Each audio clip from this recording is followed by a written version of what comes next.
Tributes today for the Reverend Billy Graham, who died this morning at the age of 99. He was known as America's pastor. CBS 2's Dana Tyler takes a look back at his life and influence. Madison Square Garden, 1969. He once wrote that it was never his intention to preach in arenas and stadiums, but that's how the Reverend Billy Graham is remembered. The 14th chapter of Luke's Gospel, beginning at verse 25. Ministering to thousands at a time as he became so popular, churches just weren't big enough. His message, no matter how many mistakes you've made, there is always another chance. And Jesus is saying to us in 1969, take up your cross, deny self. William Franklin Graham was born November 7th, 1918 in Charlotte, North Carolina. Raised on his family's dairy farm, he knew at 15 he wanted to spread the gospel. Christ came into my life, transformed me, changed me, made me a new person. I've seen him change thousands of lives. Graham was ordained at 21. He graduated from college in Illinois and married fellow student Ruth McHugh Bell in 1943. They would have 5 children in a marriage that lasted nearly 64 years. Old things pass away. The whole world becomes new.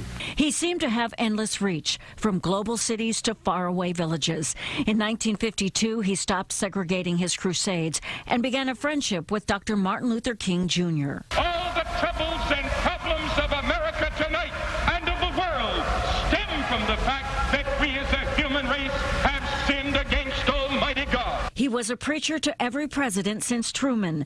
Johnson often prayed with his close friend, the pastor. Nixon asked for his counsel during Watergate. George Bush called Graham to the White House the night before he launched the first Gulf War. Younger President Bush credits Graham with turning him away from drinking and toward embracing God. In 2010, President Obama was the first sitting president to visit Graham at his North Carolina retreat. A Graham grandson, also a preacher, said the Reverend's reach had no bounds. My granddad wasn't just Christian famous. I mean, he was famous. He was crossover famous. Graham's son, Franklin, became CEO of the family ministry in 2000. Billy Graham's last crusade in New York was 2005 in Flushing Meadows, Corona Park. An estimated 230,000 people attended over the 3-day weekend. The 86-year-old's failing health was evident, but his message hadn't wavered. Circumstances have changed, problems have changed, but deep inside, man has not changed, and the gospel hasn't changed. Our country's in great need of a spiritual awakening.